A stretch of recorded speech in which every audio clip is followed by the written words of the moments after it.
Hi, everyone, and welcome to the second installment of Looking Through Old Magazines. I'm Life Peng from Today's Inspiration, which is a Facebook group for people who are interested in mid-20th century illustration, comics, and cartoon art. And today, we're going to look at the April 1961 issue of Ladies' Home Journal. Yesterday we looked at April 1964, so we're sort of going backwards in time here to see how things might have been a little bit different a few years earlier. And this time, rather than go through every page of the magazine, since a lot of those pages are not illustration, I've decided to mark some of the pages that have like really substantial illustrations and look at those instead. So as you can see, there are quite a lot of pages leading up to the first actual illustration. You can see we're pretty far in. And the one we want to get to is right here. And this is a story illustration by an artist named Ted Kokonis. And I think when you look at my hands on the magazine, you really get a good sense of what a really large, substantial visual experience it was for readers of magazines back in 1961 to open the page to a story illustration like this and see this big, beautiful piece of art. Now, Ted Kokonis was among a group of illustrators who are really enjoying a lot of success at this time period. When I look at his work from this period, I'm reminded a little bit of Bob Peak style. Not to say that Kokonis was imitating Peak at all, but there seems to be a certain amount of similarity in his approach. And I love Ted Kokonis's work, and he's actually an illustrator who has a website. And I've just gone to that website to take a look, and there you can see one of his famous illustrations for a movie poster, Dorian Gray. And if you go to his site, you'll find a lot of examples of his artwork from different periods of his career. And I'll put a link to that site in the description below this video.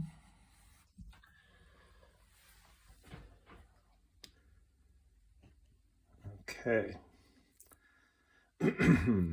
So let's look at the next page.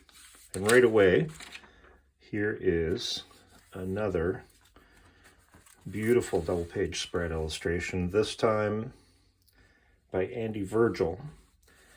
And that's an artist whose work I'm really quite familiar with and very, very fond of. Andy Virgil began his career at the Charles E. Cooper Studio as an assistant, and he really, really desperately wanted to become a Cooper Studio artist, but fairly early on, he decided to move on, and he found a home at a different studio called Rawl. And he did really well during the 1950s. He was a tremendous talent. He got better and better very, very quickly. I've written about Andy Virgil on the Today's Inspiration blog, or rather I should say his widow, Anita Virgil, wrote a very detailed description of his life and his career. This is part 5 that is really an unfortunate chapter in his life, which took place around the same time that he did this illustration in Ladies' Home Journal. And again, I'll put a link in the description for those who are interested in taking a look at that chapter on the Today's Inspiration blog.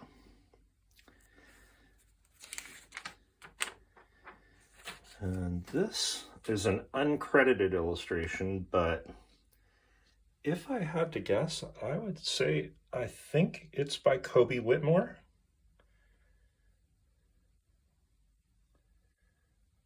But again, it's uncredited, and there were just so many talented illustrators who were working in somewhat similar styles at the time, so don't take my word for it. I think it could be Kobe Whitmore, but it could have been someone else. And then that's it for the 3 main story illustrations in this issue.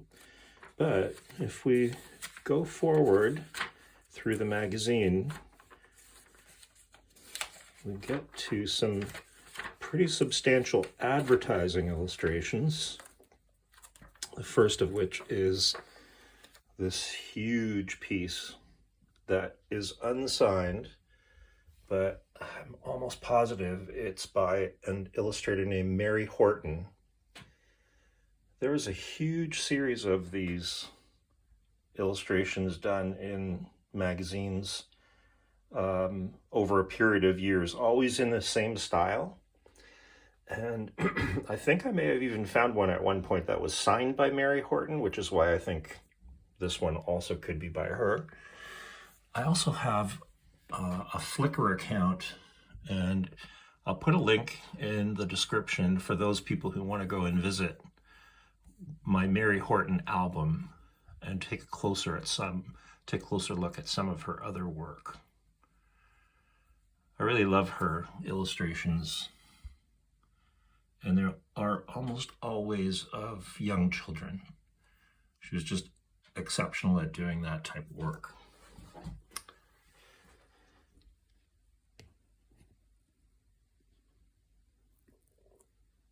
Okay, and right on the next page is a fairly large ad for Chasen Sanborn instant coffee, done very much in this kind of style that I kind of call the Cooper Studio style, the kind of style that was done by people like Kobe Whitmore and Joe Bowler, Joe Damaris, and it could have actually been done by one of the Cooper Studio artists, but it could have been done by a lot of people. There were just so many illustrators in New York, especially, who could paint like this at the time. And without a signature, it's super hard to say who this could be by, but it's terrific.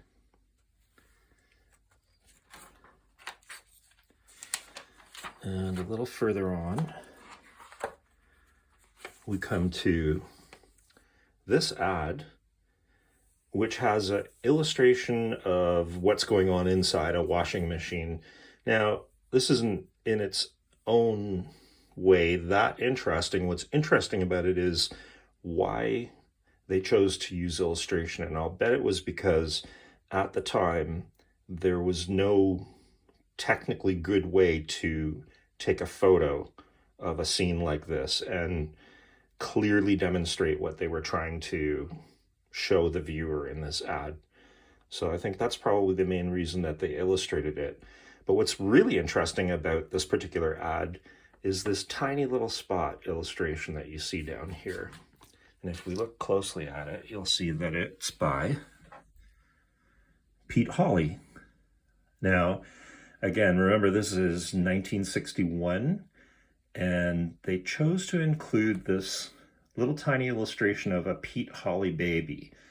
And what's interesting about that is Pete Hawley had begun illustrating a character called Betsy Bell for Bell Telephone in the late 1950s, and it kind of pigeonholed him as an illustrator of cute little kids. He was just so good at it, and Betsy Bell was such a popular advertising icon at the time. And so it's not surprising that Frigidaire, when they were designing this ad, that when they thought, who should we get? We want to put a little spot of a cute baby in here. Who should we get to do that? There's no surprise that they chose Pete Hawley for that.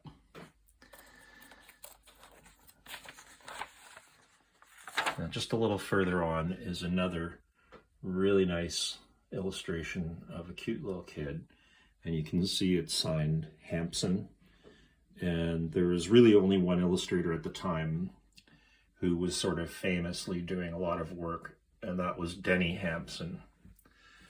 And if we go to the Today's Inspiration Facebook group, there you'll see a whole bunch of illustrations in our Denny Hampson album. Most of those are from a little bit earlier on than 1961, so the style is just a little bit different. But he is one of those illustrators for whom there is just no biographical information at this time. So hopefully in the future, we'll find out more about Denny Hampson. But for now, all we have is his artwork to enjoy. And then there's only a couple of other little spots that I wanted to share in here. And this one I thought was really great. For a richer, fuller life, read. And look at that great little graphic. So simple, but what an awesome little illustration, eh? And then finally, I'll leave you with a cartoon chuckle by a cartoonist. Looks like it's signed Harry Mace. All right, that's it for Ladies Home Journal, April 1961. And I'm Life Pang, and I'll be back with another look through another old magazine. Bye for now.